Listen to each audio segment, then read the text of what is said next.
In the small town of Magnolia Grove, where the church bells rang every Sunday morning and gospel songs filled the humid summer air, everyone knew everyone. The heart of the town was Mount Zion Baptist Church, where generations had gathered to worship and celebrate life's milestones. It was here, under the shade of the sprawling magnolia tree in the churchyard, that Evelyn first met Isaiah. Evelyn was the daughter of Deacon James, a man known for his booming prayers and strict rules.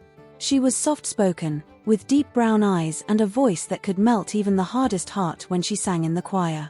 Isaiah, on the other hand, was new to Magnolia Grove. He had arrived from Chicago, seeking a fresh start after losing his parents in a tragic accident. Isaiah had a quiet strength about him. He was tall, with skin the color of mahogany and a smile that made Evelyn's heart skip a beat. But he was also guarded, carrying a past he rarely spoke of.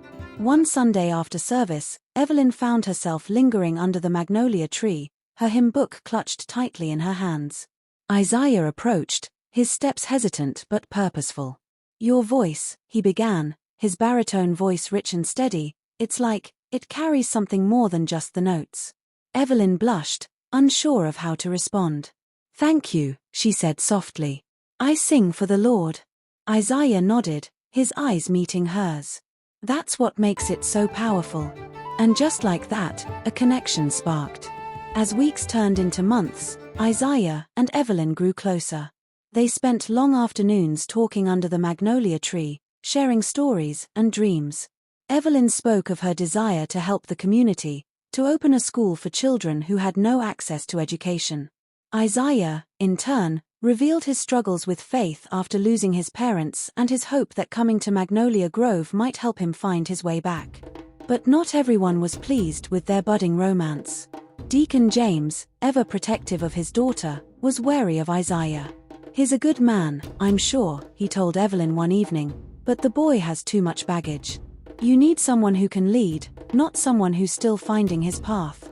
Evelyn's heart sank at her father's words, but she remained steadfast. "Daddy," she said gently, "sometimes God brings two people together not because they're perfect, but because they'll help each other grow."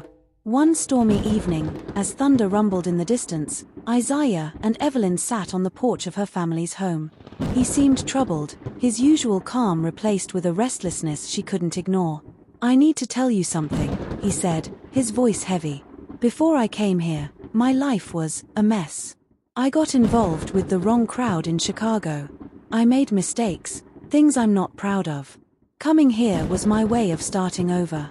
Evelyn reached for his hand, her touch steadying him. "Isaiah, we all have a past. What matters is who you are now and who you're striving to be." Her words were a balm to his soul, but the weight of his past didn't lift so easily. Not long after, someone from Chicago arrived in Magnolia Grove, a man who knew Isaiah from his troubled days. He brought with him whispers of Isaiah's past and stirred unease among the townsfolk. "Can a man like that really change?" some asked. Isaiah felt the weight of their judgment and considered leaving town. But Evelyn wouldn't let him go.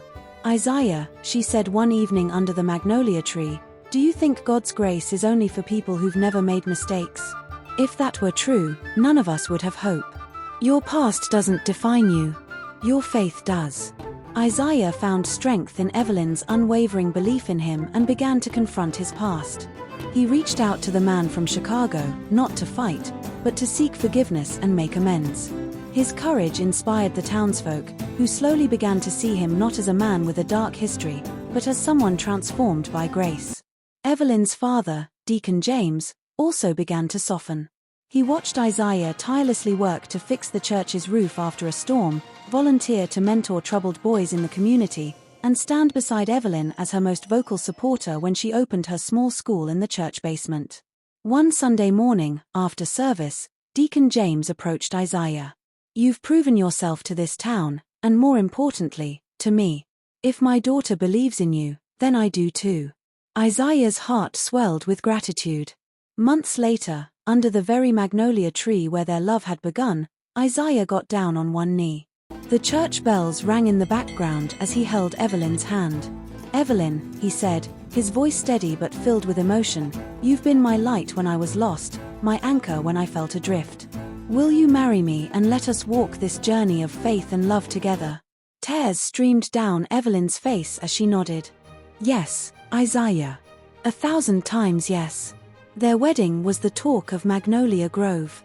The entire town gathered at Mount Zion to celebrate their union. As the choir sang Amazing Grace, Evelyn and Isaiah promised to love and honor each other, leaning not on their own strength, but on the foundation of their faith.